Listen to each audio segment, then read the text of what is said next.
Here's a thinking test problem on equivalent algebraic expressions. Let us look into it in details. The base of a triangle is h square minus 25 divided by h plus 5 whole square, and the height is 4h plus 20 divided by 2h minus 10. What is the area of the triangle in simplest form? State restrictions, if any. So let's find the area. Area of the triangle is equals to half base times height.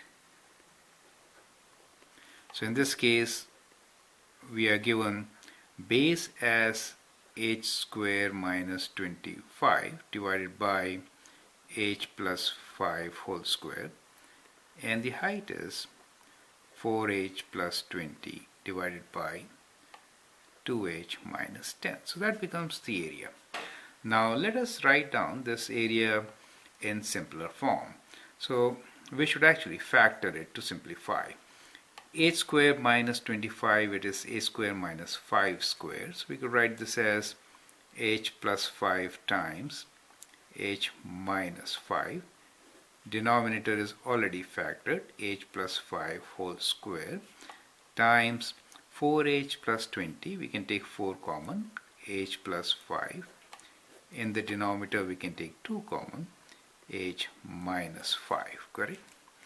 Now we should cancel the terms which are common in numerator and denominator, h minus 5, h plus 5, and h plus 5 is h plus 5 square, right? So that also cancels. 2 times 2 is 4, 4 divided by 4 is 1. So what you get is a unit, right? So 1 unit square. So that is the answer. It is 1 unit square is the area of this triangle. Now, state restrictions, if any. So what do you think are the restrictions on this function, which is the area in terms of height h, right? Some variable h. Now remember one thing, that the denominator cannot be 0, and the other thing is these dimensions should be positive, right? The base cannot be negative, nor can the height be negative. So that gives us restrictions. Now from all these we can say 2h minus 10 should be greater than 0. It cannot be 0 and it cannot be negative. So that should give us some restrictions. So we say 2h minus 10 should be greater than 0, or 2h is greater than 0, or we'll bring 10 that side, greater than 10. So h is greater than 10 divided by 2. So that gives us the restriction that height h should be greater than 5, correct? So the variable h should be greater than 5.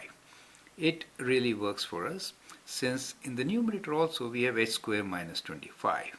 If I have a value of h which is less than 5, this term will be negative, correct?